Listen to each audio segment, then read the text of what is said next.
Hello everyone, welcome to my channel. Students, today's topic is funny expressions in English.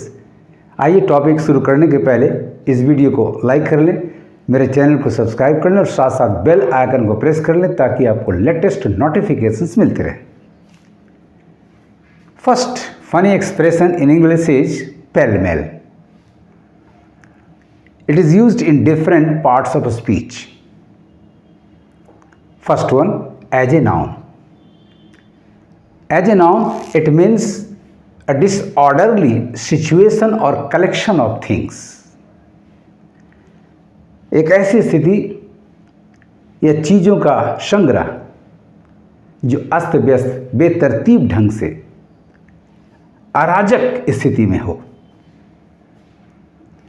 For example, the pell-mell created by the opposition in the parliament has become an everyday phenomenon. यहाँ ये situation दिखलाता है.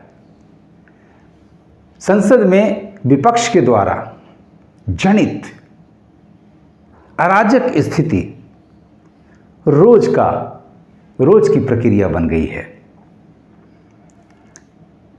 Next example, whenever I enter her room, जब भी मैं उसके कमरे में प्रवेश करता हूँ, I see nothing but a pell-mell of her cosmetics and luxury items. यहाँ ये कलेक्शन शो कर रहा है. जब भी मैं उसके कमरे में दाखिल होता हूँ तो मैं उसके सौंदर्य प्रसाधन और ऐशो आराम के वस्तुओं का अस्त व्यस्त संग्रह देखता हूँ. The second one is as an adjective. Pell-mell का प्रयोग एक एडजेक्टिव के रूप में. इट मीन्स हेस्टी और डिसऑर्गेनाइज्ड, आनन फानन में, जल्दीबाजी में या असंगठित रूप में, अस्त व्यस्त अवस्था में. For example, steps to slow down the pell-mell pace of deforestation must be taken soon. जंगलों की कटाई की जो हेस्टी प्रक्रिया है उसकी गति को धीमा करने के लिए तुरंत कदम उठाना जरूरी है. The third one, as an adverb. Pell-mell का प्रयोग एक एडवर्ब के रूप में इन ए कंफ्यूज्ड, रस्ट और डिसऑर्डरली मैनर, दुविधापूर्ण तरीके से, अस्त व्यस्त स्थिति पूर्ण तरीके से. For instance, the rushed pell-mell up the hill. बड़े ही बेतरीके से वे पहाड़ी पर चढ़े, पहाड़ पर चढ़ने की यात्रा शुरू की. How interesting it is to use the word, the expression, the compound pell-mell. The second such expression is topsy turvy. It's an adjective. It means in a state of complete confusion and disorder, upside down, उल्टा पुल्टा, बहुत अस्त व्यस्त. For instance, her world turn topsy turvy. उसकी दुनिया उलट पुलट गई, अस्त व्यस्त हो गई, बेतरीके की हो गई. When her husband died in an accident, जब उसके पति की मौत एक दुर्घटना में हो गई. Topsy turvy. Number 3, roly poly.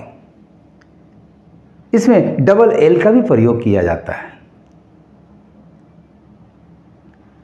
It is an adjective as well as a noun. As an adjective, it means having a round, plump appearance, गोल मटोल थुल-थुल. For example, her roly-poly daughter is very talkative.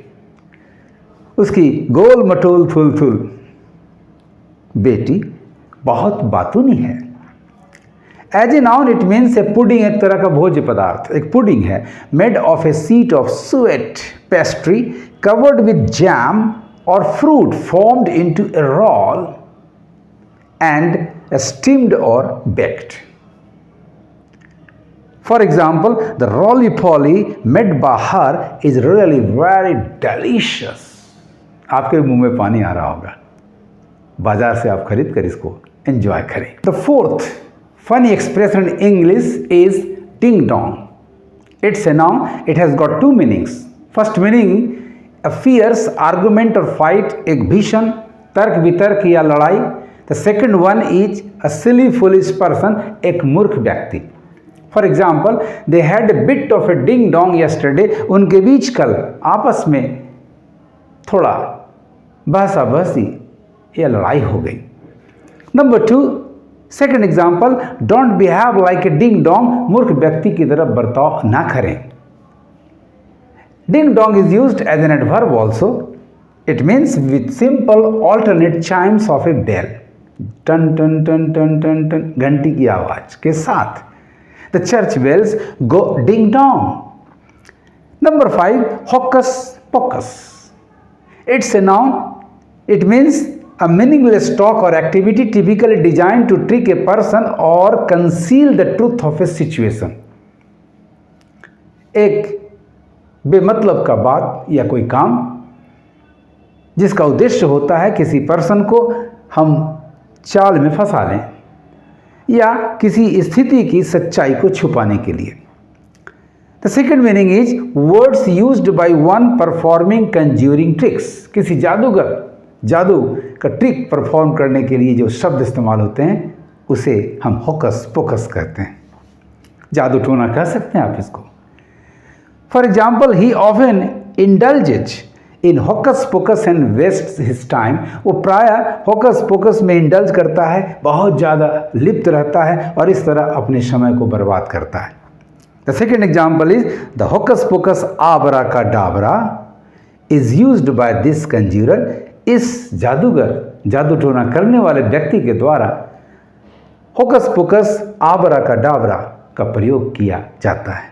बहुत ही interesting video है जिसमें आपको 5 funny expressions in English मैंने दिखलाए, उनके अर्थ को explain किया और साथ साथ एग्जाम्पल्स दिए। आपको मेरा ये वीडियो कैसा लगा कमेंट करेंगे और ज़्यादा से ज़्यादा शेयर करेंगे। Thank you for watching my video.